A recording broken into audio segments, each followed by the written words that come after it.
আজকে সবার শ্রদ্ধেয় সভাপতি সাহেব, মঞ্চে উপবিষ্ট অল ইন্ডিয়া সুন্নতুল জামাতের নেতৃবৃন্দ এবং আমার সমস্ত ভাইয়েরা, আপনারা দীর্ঘক্ষণ ধরে সাম্প্রদায়িক সম্প্রীতির এই সভাতে বিভিন্ন বক্তার বক্তব্য শুনছেন। আপনাদের প্রত্যেককে বুঝতে হবে যে এই যে সাম্প্রদায়িক সম্প্রীতি, এই সাম্প্রদায়িক সম্প্রীতি এটা হলো একটা মতাদর্শ, এটা একটা আদর্শ। এইটা মানুষের, বিভিন্ন অংশের মানুষের মধ্যে একটা পবিত্র সম্পর্কের মেলবন্ধন। এটা এমনি এমনি তৈরি হয় না। এটা আমরা এখানে শুধু বক্তৃতা করে আমরা এটা তৈরি করে দিতে পারবো না। এটা বুঝতে হবে কোত্থেকে সাম্প্রদায়িকতার সৃষ্টি হয়, বিভেদের সৃষ্টি হয়, কারা তার জন্য দায়ী। এই গোটা বিষয়টা ঠিকমতো জানতে হবে এবং তার মোকাবেলা করেই সাম্প্রদায়িক সম্প্রীতি রক্ষা করা যায়, অটুট রাখা যায়। আমাদের আগের বক্তারা বলছিলেন যে এটা মন্দির, এটা মসজিদ। এই মসজিদ আর মন্দির,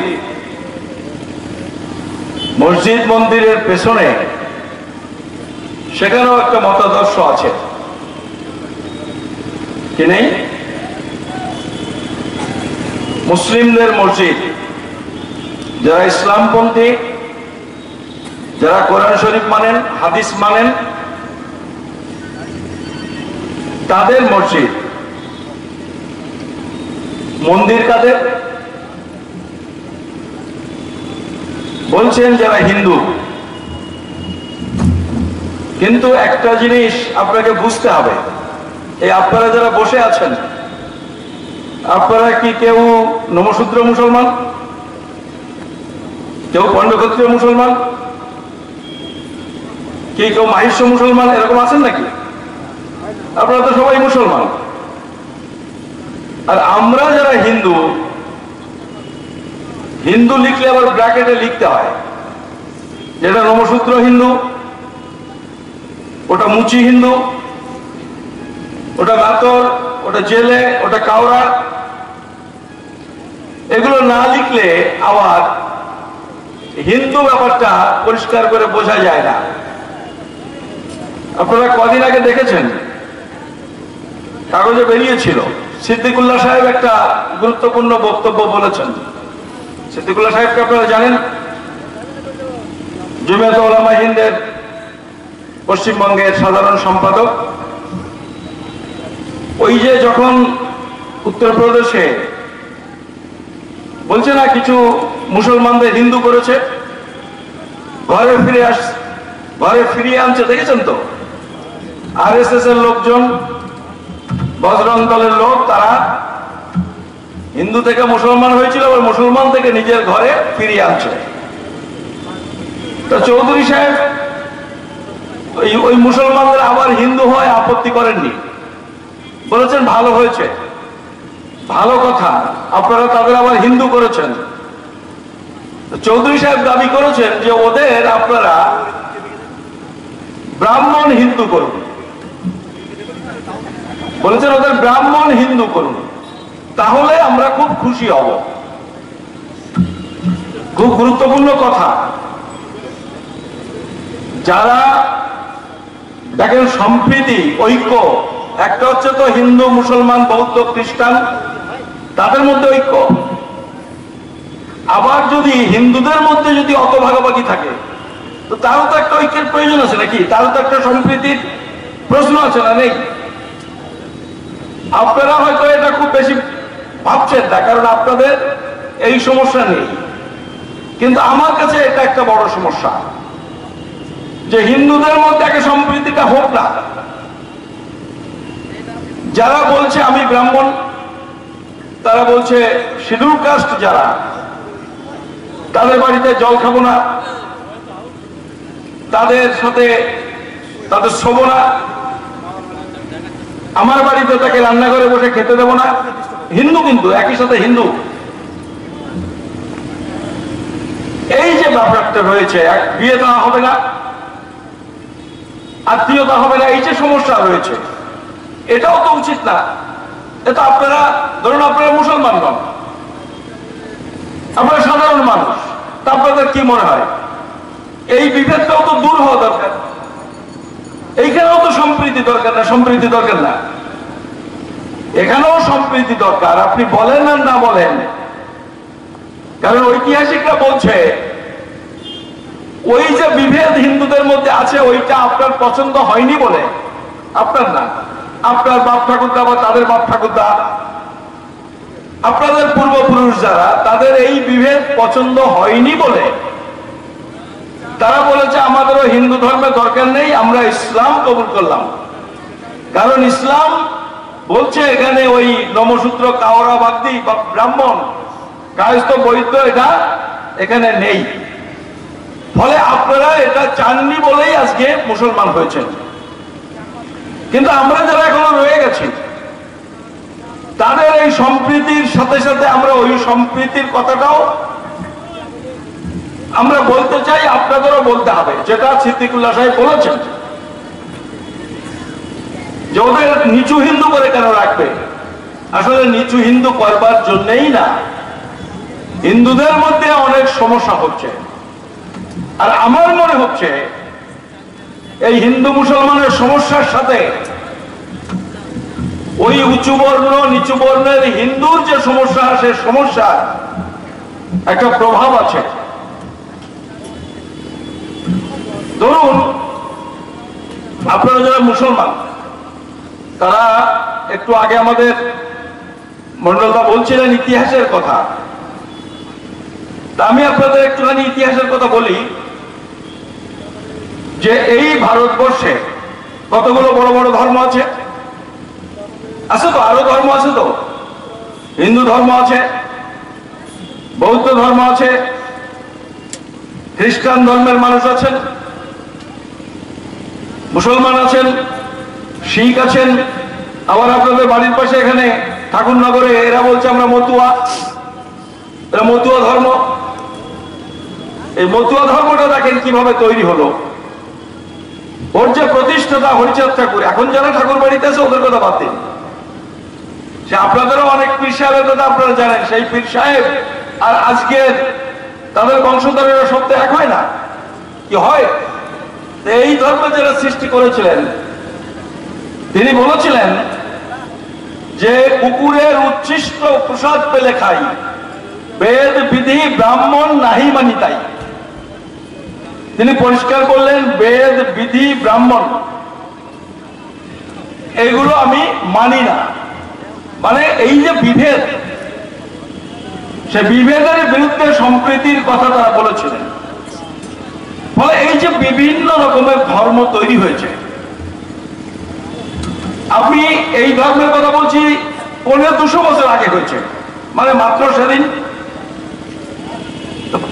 এই 1500 বছর আগে ওই ভদ্রলোক হরিচাঁদ ঠাকুর এই কথা কেন বললেন? বেদ বিধি ব্রাহ্মণ মানি না, এই কথা কেন বললেন? এই কথা বলেই যে ধর্মের যে মতবাদ প্রতিষ্ঠা হলো, সেটাকে বলছে মতুয়া ধর্ম। ইসলামের সময় কি হলো? ইসলামের সময় সেই সময় আমরা দেখলাম ওই ধর্মের মধ্যে এই বর্ণ ব্যবস্থা, বিভেদের জায়গাটা বন্ধ করে দাও। তার আগে যীশু খ্রিস্ট জন্মগ্রহণ করেছিলেন কত বছর আগে? মোটামুটি 600 বছর আগে হযরত মুহাম্মদের। আবার তার যীশু খ্রিস্টের জন্মের মোটামুটি 600 বছর আগে জন্মগ্রহণ করেছিলেন যে আর এক ধর্মের প্রতিষ্ঠাতা গৌতম বুদ্ধ। তিনি কি বলেছিলেন? গৌতম বুদ্ধ তিনিও বললেন এই জাতপাত মানি না। বৌদ্ধ ধর্মের সৃষ্টি হয়েছিল দেখবেন জাতপাতের বিরুদ্ধে সংগ্রাম, বর্ণ বিভেদের বিরুদ্ধে সংগ্রাম, সম্প্রীতির লড়াই। গৌতম বুদ্ধ লড়াই করেছিলেন, সেটা আজকে বৌদ্ধ ধর্ম হিসেবে গোটা পৃথিবীতে প্রতিষ্ঠিত হয়েছে। লড়াইটা কোথায় হয়েছিল? কোথায় জন্মগ্রহণ করেছিলেন গৌতম বুদ্ধ? ভাই জানেন, হযরত মুহাম্মদ তো জন্মগ্রহণ করেছিলেন আরবে, এটা জানেন, কিন্তু গৌতম বুদ্ধ কোথায় জন্মগ্রহণ করেছিলেন জানেন? এটা জানতে হবে। গৌতম বুদ্ধ আফ্রিকায় জন্মগ্রহণ করেননি, ইউরোপে জন্মগ্রহণ করেননি, আমেরিকায় জন্মগ্রহণ করেননি। যীশু খ্রিস্ট ইউরোপ আমেরিকায় জন্মগ্রহণ করেননি। ওই গৌতম বুদ্ধ, যীশু খ্রিস্ট, হযরত মুহাম্মদ, এসব মহাপুরুষেরা জন্মগ্রহণ করেছে পৃথিবীর একটা প্রান্তে, একই প্রান্তে। কোথায়? এই আরব ভারত ভূখণ্ডে। মানে আমি কথাটা বলছি এই কারণে, এরোপ্লেন কোথায় তৈরি হয়েছিল জানেন ভাই? এরোপ্লেন কোথায় তৈরি হয়েছিল জানেন? ইউরোপে তৈরি হয়েছিল। রাইট ব্রাদার্স তারা তৈরি করেছিল। আপনি যত বড় বড় বিজ্ঞানের যে আবিষ্কার, অধিকাংশ হয়েছে আফ্রিকা, আমেরিকায়। এদিকেও হয়েছে কিছু, বেশিরভাগটা ওখানে হয়েছে। কিন্তু পৃথিবী ব্যাপী যে বড় বড় ধর্ম, তার একটাও আমেরিকা বা ইউরোপে তৈরি হয়নি। তারা কোন ধর্ম মতবাদ তৈরি করতে পারেনি। কেন পারেনি? এইটাই হচ্ছে একটা প্রশ্ন। সেই প্রশ্নটা যদি বুঝতে পারেন তাহলে সম্প্রীতি বিষয়টা বোঝা যাবে ঠিক মতো। সমস্ত আবিষ্কার ওদিকে হলো, কিন্তু ধর্ম তৈরি হলো না। ধর্ম তৈরি হলো পৃথিবীর একই প্রান্তে, আরব ভারত ভূখণ্ডে। বৌদ্ধ ধর্ম, খ্রিস্ট ধর্ম, ইসলাম ধর্ম সব কটা। তার কারণ হলো এই হিন্দু ধর্মের যে বিভেদ, হিন্দু ধর্মের যে বৈষম্য, হিন্দু ধর্মের মধ্যে মানুষের প্রতি মানুষের যে ঘৃণা, উচ্চবর্ণ নিম্নবর্ণের মানুষকে ছোবে না, খাবে না, স্পর্শ করলে চান করতে হবে। মানুষকে মানুষ এইভাবে ঘৃণা করে, এটা কি মানুষ মানতে চায়? আমি আপনি মেনে নিয়েছি হয়তো, কিন্তু গৌতম বুদ্ধ তা মানেননি। মানেননি বলে তিনি তার বিরুদ্ধে লড়াই করেছিলেন। যে কারণে গৌতম বুদ্ধের নেতৃত্বে যে ধর্মের তৈরি হয়েছিল, যে মতবাদ তৈরি হয়েছিল, সেটা বৌদ্ধ ধর্ম নামে পরিচিত। 600 বছর কেটে গেল, আবার আস্তে আস্তে সেই লড়াইয়ের ধার এবং ঝাঁজ কমে গেল। আবার জন্মগ্রহণ করলেন এই পৃথিবীর মাটিতে যীশু খ্রিস্ট। তিনিও বললেন সব মানুষ সমান। এই বিভেদের বিরুদ্ধে, ঘৃণার বিরুদ্ধে, সবার আত্মসম্মান, আত্মমর্যাদার দাবিতে লড়াই শুরু করলেন। তৈরি হলো আর এক মতবাদ। মৌলিকভাবে খুব ডিফারেন্স কিছু নয়, আচার আচরণগত জায়গায় কিছু পার্থক্য আছে, যেটাকে আমরা আজকে বলছি খ্রিস্ট ধর্ম। আবার আস্তে আস্তে আস্তে আস্তে সেটা স্তিমিত হয়ে গেল। তারপরে আপনাদের ভাষায় এই পৃথিবীর শ্রেষ্ঠ নবী হযরত মুহাম্মদ যীশু খ্রিস্টের জন্মের 570 বছর পরে, মানে মোটামুটি 600 বছর পরে আবার তিনি এখানে আবির্ভূত হলেন। সে ওই অসাম্যের বিরুদ্ধে। দেখেন আপনাদের কাবা শরীফে এখনো কি আপনারা ঢিল ছড়েন?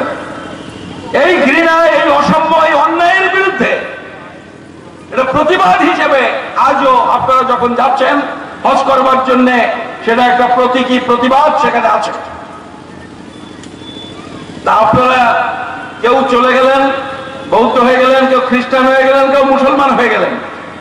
আর আমরা কিছু মানুষ, আমাদের পূর্বপুরুষেরা থেকে গেলেন, এখনো তাই কাজ কায়স্থ ব্রাহ্মণ বদ্যি শূদ্র অস্পৃশ্য ওই হিন্দু ধর্মের মধ্যে আছে, লড়াইটাও আছে।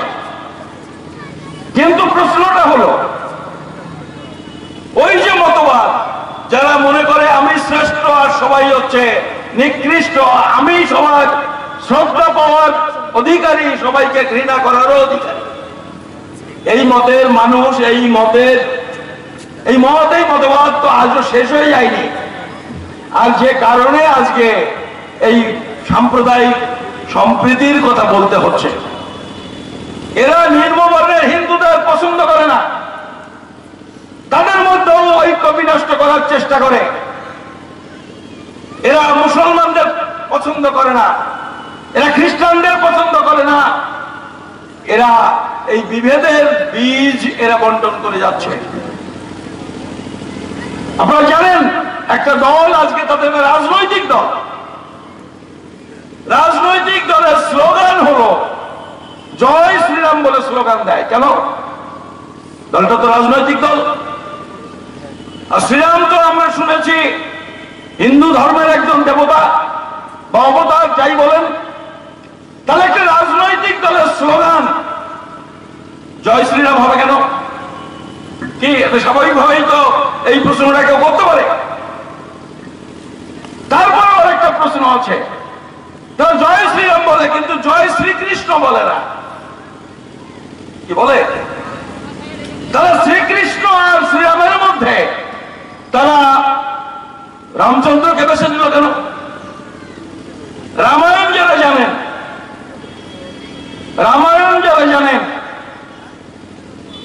রামায়ণ তো একটা মহাকাব্য, পড়ে দেখবেন আপনারা, তাতে একটা চরিত্র আছে। সেই চরিত্র হলো সম্ভুক বলে একটা চরিত্র আছে। সম্ভুক রামচন্দ্রের সময় তার রাজত্বে বসবাস করতেন। তিনি একজন নিম্নবর্গীয় হিন্দু, ওই নমশূদ্র, কাউরা, বাগদি এরকম কেউ একজন হবেন। একদিন রামচন্দ্র বসে আছেন, তার সভাসদ সব আছেন, তখন খবর এলো যে একজন ব্রাহ্মণ শিশুর মৃত্যু হয়েছে, একজন ব্রাহ্মণ শিশু মারা গেছেন। রামচন্দ্র তখন জিজ্ঞেস করছেন যে আমার রাজত্বে এই অনাচার কেন? একজন ব্রাহ্মণ শিশুর মৃত্যু, অকাল মৃত্যু কেন হলো? তখন রাজপুরোহিত ব্রাহ্মণ তিনি মাথায় হাত দিয়ে কিছুক্ষণ ভাববার পরে বলছেন, মহারাজ আপনার রাজত্বে অনাচার সৃষ্টি হয়েছে। বলে কি হয়েছে? বলছে একজন শূদ্র নিম্ন বর্ণের হিন্দু সে বিদ্যা শিক্ষা করছে। কথাটা বোঝা গেল? একজন নিম্ন বর্ণের হিন্দু বিদ্যা শিক্ষা করছে, এইটা হচ্ছে একটা মহা অনাচার, যে কারণে ওই ব্রাহ্মণ শিশুর মৃত্যু হয়েছে। রামচন্দ্র বললেন ধরে নিয়ে আয়। ধরে নিয়ে এলো সম্মুখকে, বিচার করলেন যে তার গর্দান যাবে। তো তখনকার দিনে আপনারা জানেন বিচার, ওই গর্দান জল্লাদ থাকতো, জল্লাদ গলা কাটতো। রামচন্দ্র বললেন সম্মুখের গলা জল্লাদ কাটবে না, ওটা আমি নিজের হাতে আমি তার গর্দান নেব। কারণ সে এত বড় অপরাধ করেছে যে আমি নিজের হাতে তার মুন্ডচ্ছেদ করব বলে বা হাতে মাথার চুল ধরে ডান হাতের এক তরবারির কোপে তার মুন্ডচ্ছেদ করলেন। তাহলে রাম রাজত্বে একজন নিম্ন বর্ণের হিন্দু বিদ্যা শিক্ষা করাটা হচ্ছে এত বড় অপরাধ, যার থেকে বড় অপরাধ আর নেই। কথা বোঝা গেল? যে কারণে হয়তো আজকে এই রাজনৈতিক দল বিজেপি সে ওই শ্রীরামের নামে, রামচন্দ্রের নামে ধ্বনি দিয়ে আজকে তাদের রাজনৈতিক ক্রিয়াকাণ্ড শুরু করে। তার মানে কি বলতে চায়?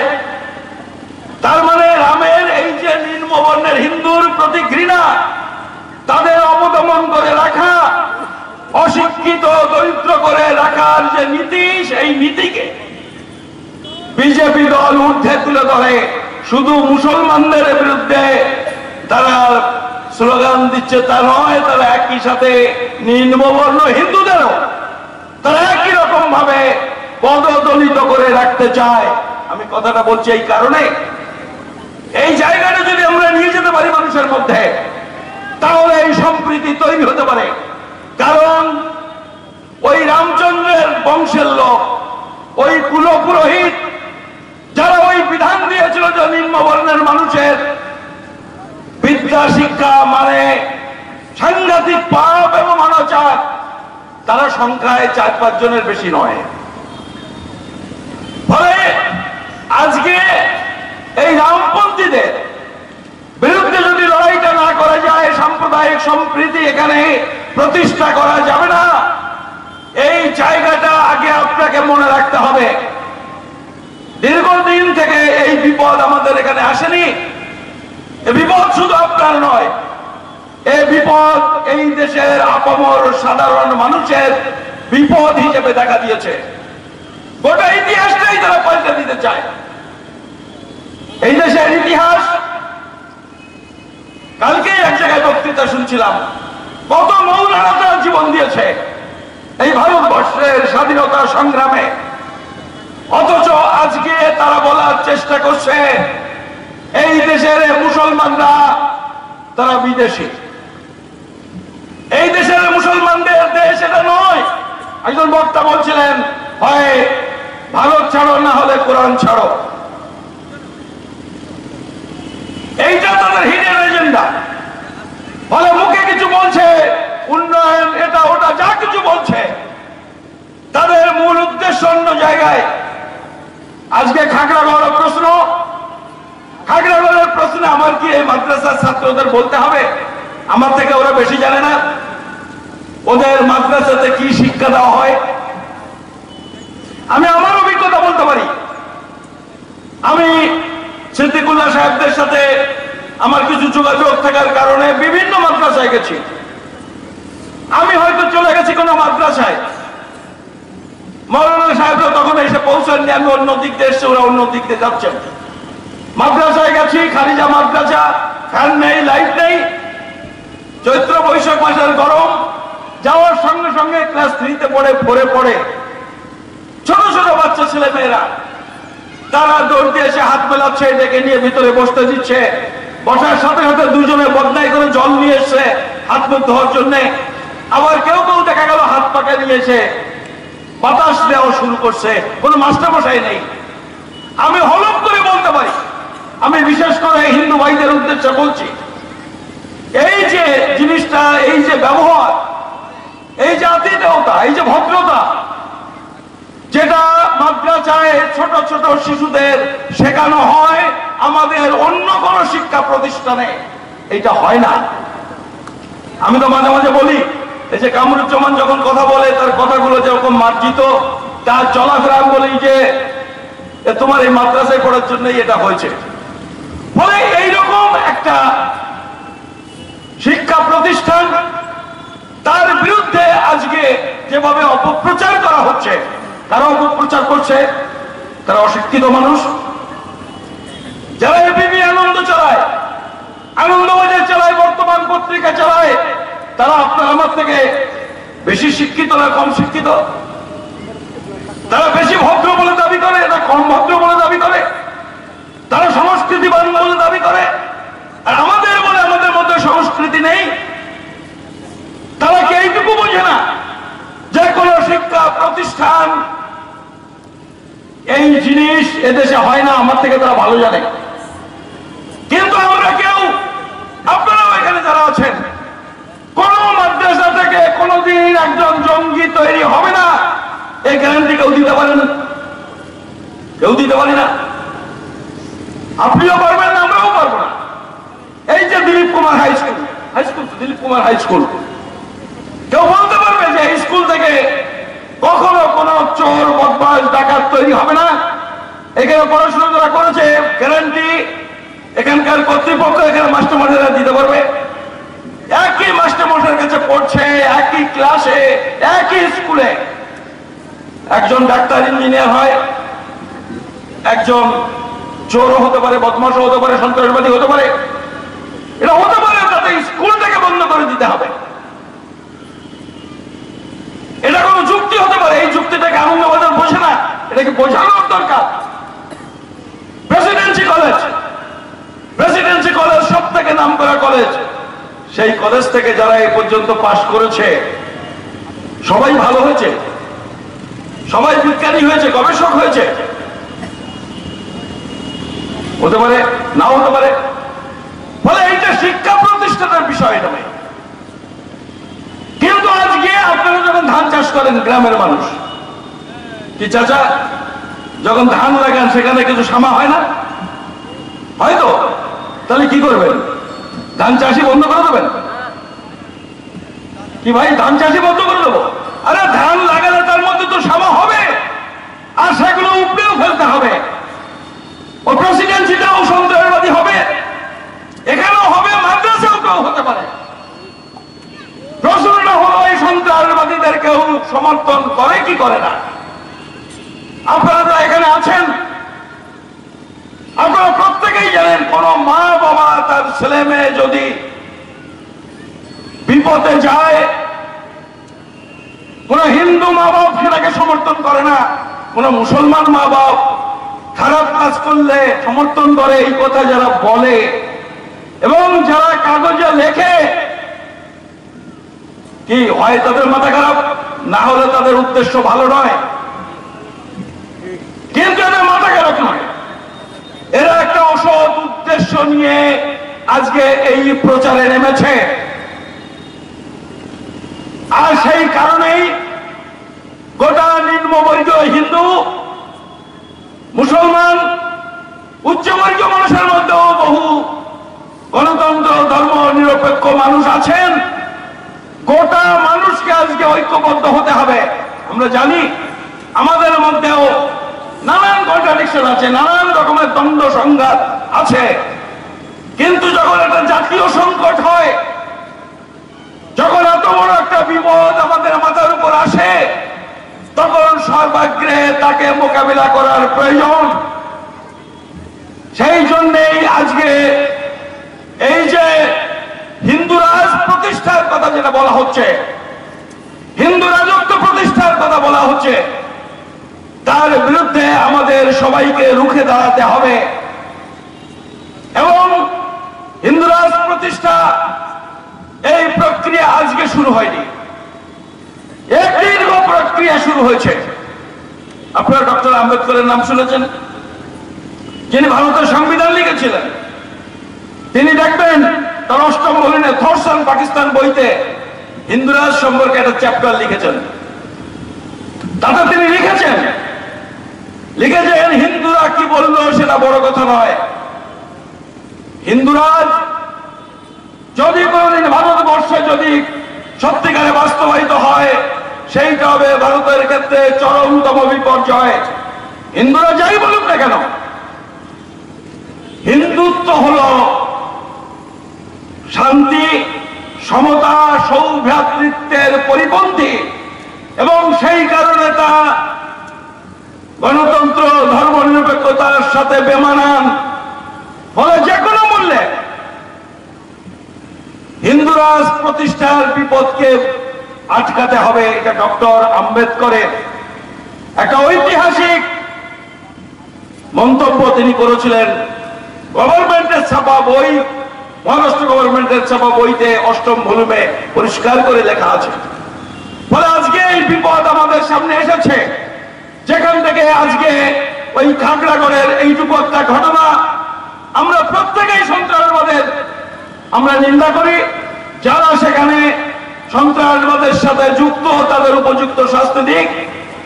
আমরা আজমল কাশফের আজমল ওই যে তাজবেঙ্গলে আজমল কাশফ আমরা দেখেছি, তাকে কবর দেওয়ার জন্য কোনো মৌলবী রাজি হয়নি। বলেছে এই কাজ যারা করে, নাম তার আজমল হলেও সে ইসলাম, সে মুসলমান, ইসলামে বিশ্বাসী মুসলমান, এই কথা কেউ স্বীকার করতে রাজি হয়নি। তার দাফনে কেউ হাজির হতে রাজি হয়নি। ফলে এটা আমরা দেখেছি। তবুও ভাবে প্রচার করে ওই কোন একজন সন্ত্রাসবাদী, তার থেকে মাদ্রাসা, তার থেকে মুসলমান সমাজ, বহু আগে থাকতে এই জিনিস শুরু হয়েছে। আজকে নরেন্দ্র মোদীরা শুরু করেছে তা নয়, আমাদের প্রাতঃস্মরণীয় বহু মনীষী তারাও এক সময় কিছু কিছু ক্ষেত্রে এই ভুলগুলো করেছেন। আমি আজকে আর এখানে সেটা বলতে চাইছি না। আমি শুধু যেটা বলছি, সাম্প্রদায়িক সম্প্রীতি আর সাম্প্রদায়িকতার সাথে রাজনীতি জড়িত। গ্রামে তো আপনারা আছেন, একজন কাউরা ব্যক্তির সাথে একজন মুসলমানের কোনো গোলমাল হয় না। গোলমাল করতে এখন বাবুরা বাঁধায় আর ওই কাউরাদের নবসূত্রের সাথে মুসলমানদের মারামারি বাঁধে। ফলে রাজনীতি এর সাথে যুক্ত, স্বার্থযুক্ত। আর এই কারণেই আজকে এই জিনিস হচ্ছে। ফলে রাজনৈতিক ভাবে বিষয়টাকে ভাবতে হবে। যারা সম্প্রীতিতে বিশ্বাস করে না, যারা হিন্দু, মুসলমান, বৌদ্ধ, খ্রিস্টান সবার সমান অধিকারের দাবিতে বিশ্বাস করে না, তাদের রাজনৈতিক ভাবে নির্মূল না করতে পারলে কোন ক্রমেই এদেশে শান্তি সম্প্রীতি প্রতিষ্ঠা সম্ভব নয়। আমাদের মধ্যে অনেক বিভেদ আছে, অনেক সমস্যা আছে, সেগুলো আমরা পরে মেটাবো। কিন্তু যে বিপদ আজকে আমাদের সামনে চেপে বসেছে, সে বিপদ সম্পর্কে আপনারা সচেতন হন। আর এর সাথে সাথে গোটা সমাজকে সচেতন করুন। সম্প্রীতি তখন হবে যখন সমানাধিকার প্রতিষ্ঠা হবে। মুসলমানদের চাকরি নেই, মুসলমানদের শিক্ষা নেই, নিম্নবর্ণীয় হিন্দুদের চাকরি নেই, নিম্নবর্ণীয় হিন্দুদের মধ্যে শিক্ষা নেই, সম্প্রীতি কখনো হবে না। সম্প্রীতি প্রতিষ্ঠা করবার জন্য সামাজিক সমতা চাই, সামাজিক ন্যায় বিচার চাই। ফলে যখন আমরা এই হিন্দু রাজ প্রতিষ্ঠার বিপদ, তার বিরুদ্ধে যখন ঐক্যবদ্ধ হব, সেই সাথে সাথে আমরা সামাজিক সমতা প্রতিষ্ঠার জন্য প্রত্যেককে সচেতন করব, প্রত্যেককে বোঝাবো এবং সেই লক্ষ্যে আমরা হাঁটি পা এগিয়ে যাব। এই কথাগুলো বলে আজকের এই সমাবেশে আপনাদের সবাইকে নমস্কার জানিয়ে আমার বক্তব্য শেষ করছি। ধন্যবাদ।